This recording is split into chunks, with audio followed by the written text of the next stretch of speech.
नमस्ते। साधु और दो घड़े की कहानी बहुत ही सुंदर और गहरी सीख देती है। ये कहानी सिखाती है कि हमारी कमियां भी किसी न किसी तरह से दुनिया को सुंदर बनाने में मदद कर सकती हैं। पिंजरे से आजादी, खुश रहने का अनमोल नजरिया। आपने भगवान बुद्ध और व्यापारी की जो कहानी सुनाई, वो सच में बहुत गहरी और प्रेरणादायक है।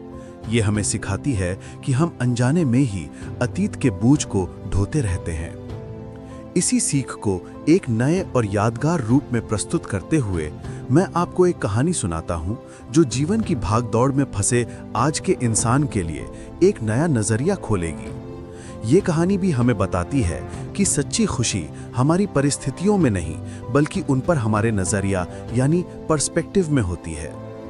एक साधु और दो घड़े। बहुत समय पहले की बात है।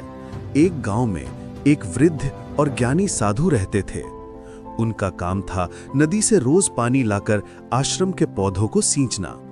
इस काम के लिए वे दो बड़े मिट्टी के घड़ों का इस्तेमाल करते थे, जिन्हें वे एक लकड़ी के डंडे के दोनों सिरों पर बांधकर कंधे पर उठाते थे। उन दोनों घड़ों में से एक घड़ा एकदम नया और दोष रहित था, जो पूरे आश्रम तक पानी पहुंचाता था, जबकि दूसरा घड़ा थोड़ा पुराना था और उसमें एक बारीक दरार थी। घड़े का दुख।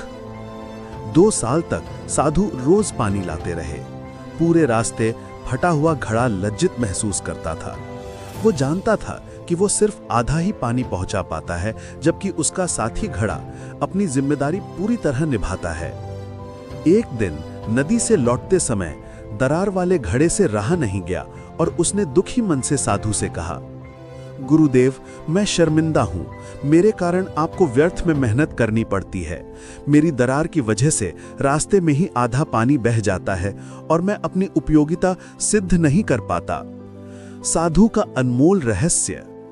साधु ने मुस्कुराते हुए घड़े की बात सुनी।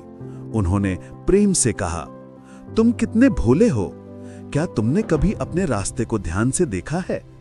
साधु ने घड़े को कुछ देर चुप रहने को कहा और फिर बोले, तुमने कभी ध्यान दिया, जिस तरफ तुम लटके होते हो उस तरफ रास्ते पर कितने खूबसूरत रंग बिरंगे फूल खिले हैं, और दूसरी तरफ वहां की जमीन सूखी और बंजर है।